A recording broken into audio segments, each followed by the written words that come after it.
Why do breakups hurt even when you wanted it? By Jancar. I never had the privilege to dump someone. In all my relationships, the short and the long, the ones resembling wild roars of fireworks, or slow, gradual burns, I was always the dumpee. However, I did receive loads of emails over the years from people on the opposite end, the dumpers. To my surprise, they were, on average, in just as much pain as the dumpees. Their reaction to the whole thing was near identical. They also gulped obscene amounts of food to cope with grief. They also flooded their kittens with liquor to escape the pain. They also went on a rebound-like dating rampage to lose themselves in the arms of a stranger, and, for at least a moment, forget about their ex. No matter the nature of your breakup, the bottom line always stays the same. It hurts. But why does it hurt? Specifically, why do breakups hurt even when you wanted it more than anything? Let's begin. Why do breakups hurt even when you wanted it? I'll start by answering this question. Then I'll tackle two additional ones people keep emailing me about. These relate to how long do breakups hurt and what generally hurts most about them. 1. Breakups shatter identities. When we lose our significant other, they usually take a part of us with them, that is, a part of our identity. This act of unconscious and unavoidable thievery is also the catalyst for our emotional turmoil. This is far from a simple idea, so let me try and make it very clear.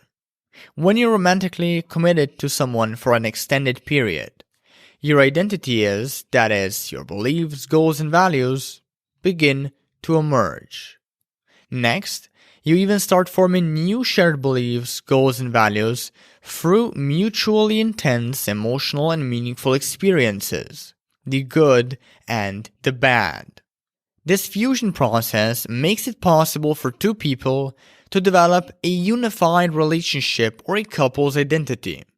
In other words, an identity created by two separate but alike ones. While you may think that developing a shared identity is toxic, it's actually not. For one, you can't help but create a shared identity with someone you love and vice versa. And as long as the couple doesn't include two toxic fuckwads who derive happiness solely from each other, but rather two mature individuals already happy and content with themselves, their identity will likely be healthy, fulfilling, and most importantly, meaningful.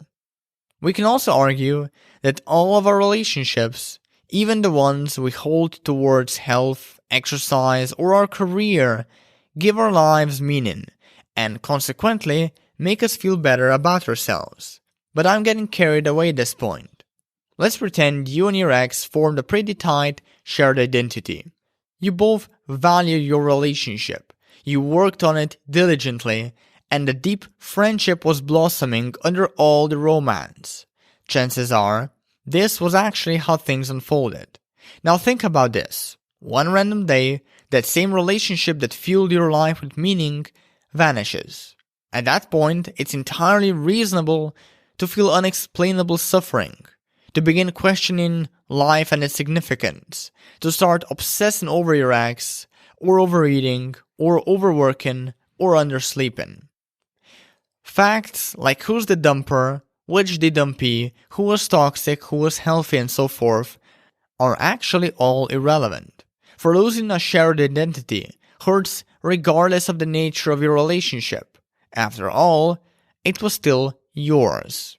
Generally speaking, the more meaning and fulfillment you attach to your past relationship, and the more emotionally connected you were to your ex, the more empty and hopeless you feel once that relationship ends. That shared identity ends. Ultimately, this loss of identity and meaning is the central reason why breakups hurt even when you wanted it. You tackle this loss of meaning by finding other types of meaning. Maybe you derive a lot of it from your career, child rearing, tight family relationships, a bursting social life, whatever. The more sources of meaning you can find and commit to, the quicker you will fill in the holes in your shattered identity and feel like yourself again. 2. Breakups cause social exclusion. Humans are social animals by nature. We are hardwired to form relationships with others to feel safe and avoid going insane. Creating sturdy relationships is vital for our mental health, emotional well-being, and general survival. Take a newborn, for instance. Would it survive without a caretaker to teach it how to wipe its ass? Probably not. And no, I'm not talking out of my ass here. There is a legit study that proves how indispensable meaningful relationships are and why breakups hurt so much. Here's how it goes. Some sciencey peeps examined the responses of several married women when they were threatened with an electric shock.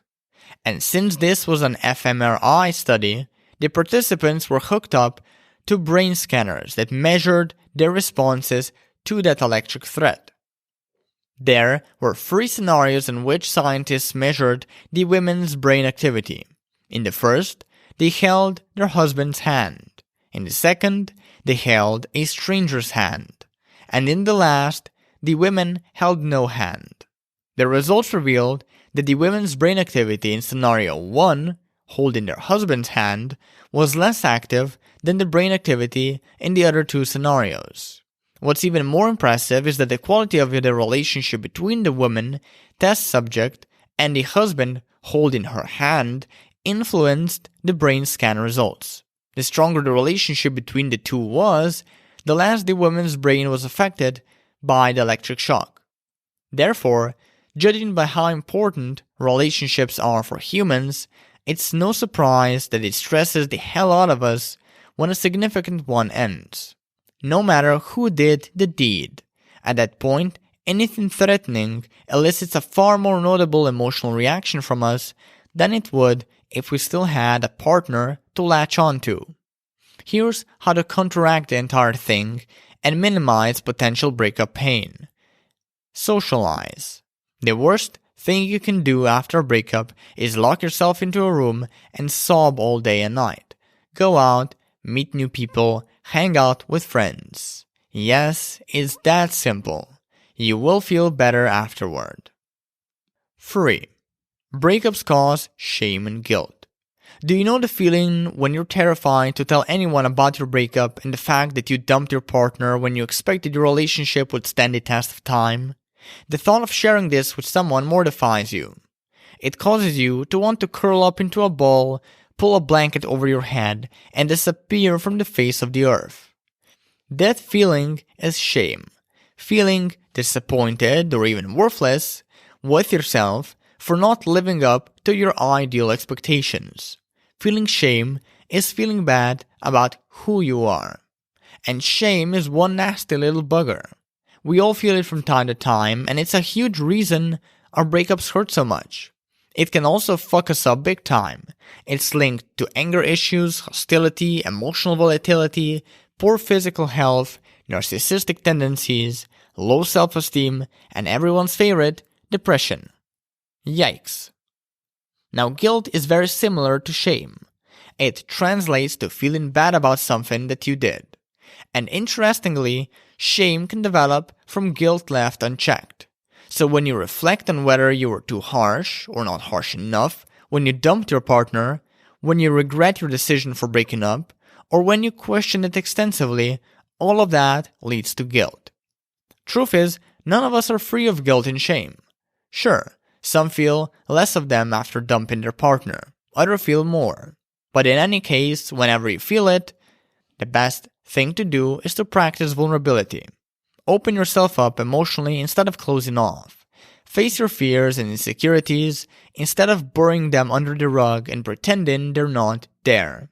Be willing to get hurt for the sake of authentic, often even therapeutic expression. It's the hiding of your shame and guilt that makes your breakup so damn painful. For in that hiding, you deflect your inherent responsibility for life. Therefore, do the opposite. Expose your shame and guilt. Counterintuitively, It's this expose that leads to increased self-esteem, improved well-being, and less pain. 4. Breakups cause uncertainty. This is probably the most widespread reason why breakups hurt, and it often leads people to sabotage their recovery with questions like, why hasn't my relationship worked? What have I done wrong? Was I not good enough for my ex? Why couldn't my ex just be different? Were we incompatible or did I just suck? Was I a horrible boyfriend/girlfriend? The more you'd ask yourself these things, the deeper you'll settle in uncertainty as well as anxiety and confusion. Eventually, those feelings can produce a nasty inner critic and a pretty sickening form of self-talk. And as a result, you'd quickly slump into depression and misery. Here's what you need to know about uncertainty. It's never going away. Certainty is an illusion. Almost nothing in life is certain. Therefore, the best way to tackle the issue is get good at feeling bad. Basically, the more you avoid negative emotions, the more those emotions will paradoxically screw you over at some point.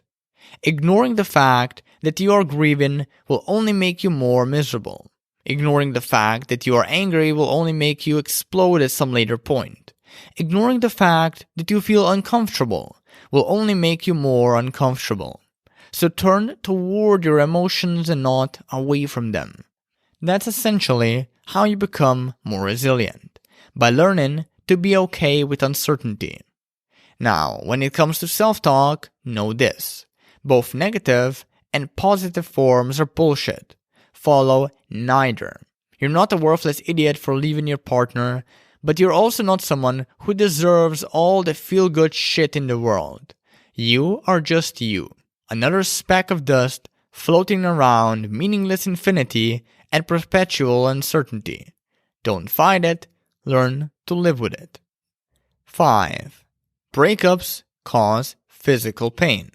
Imagine two scenarios. In the first, you just spilled yourself with a burning Starbucks brew. In the second, someone showed you a photo of your recent ex.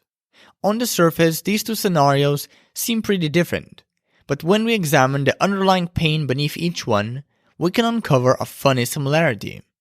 Both generate an identical sort of suffering. There have been numerous studies concluding that the same brain parts activated when you're dealing with physical pain are also activated when dealing with the emotional pain of a breakup. And then there were even more studies that backed up those studies. One found that our brain releases natural painkillers, the same painkillers released amid physical pain when we are faced with rejection.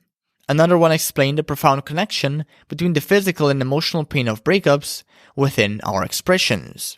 For instance, let's say you spill yourself with boiling hot coffee. How do most people describe the scenario? Well, they often say it was like a slap in the face, or they say it hurt like hell. Interestingly, when we are heartbroken, we often say the same things about our breakup.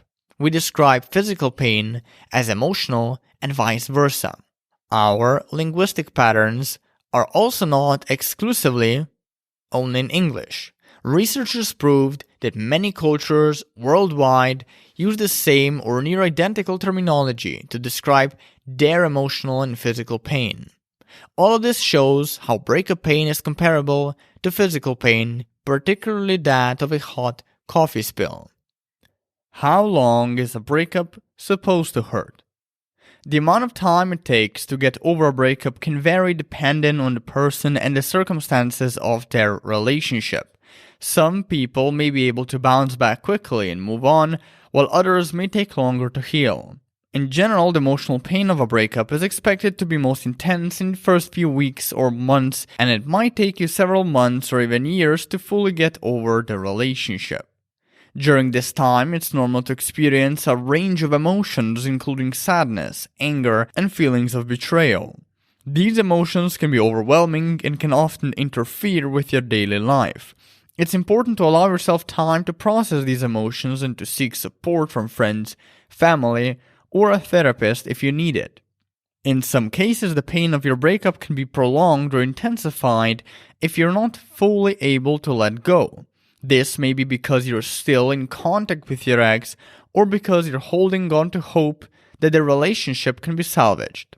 What hurts the most after a breakup? After a breakup, the most common source of emotional pain is the sense of loss and abandonment. In other words, a nasty cocktail of social exclusion and lost meaning. This suffering can be especially difficult if the breakup was unexpected or if you were not prepared for it. Additionally, feelings of rejection and betrayal can quickly grow excruciating if your ex was unfaithful. That said, the most painful aspect of a breakup will vary depending on the person and the circumstances of their relationship. The good news, however, is that the way to heal is almost identical for everyone. Go and check out my article on how to move on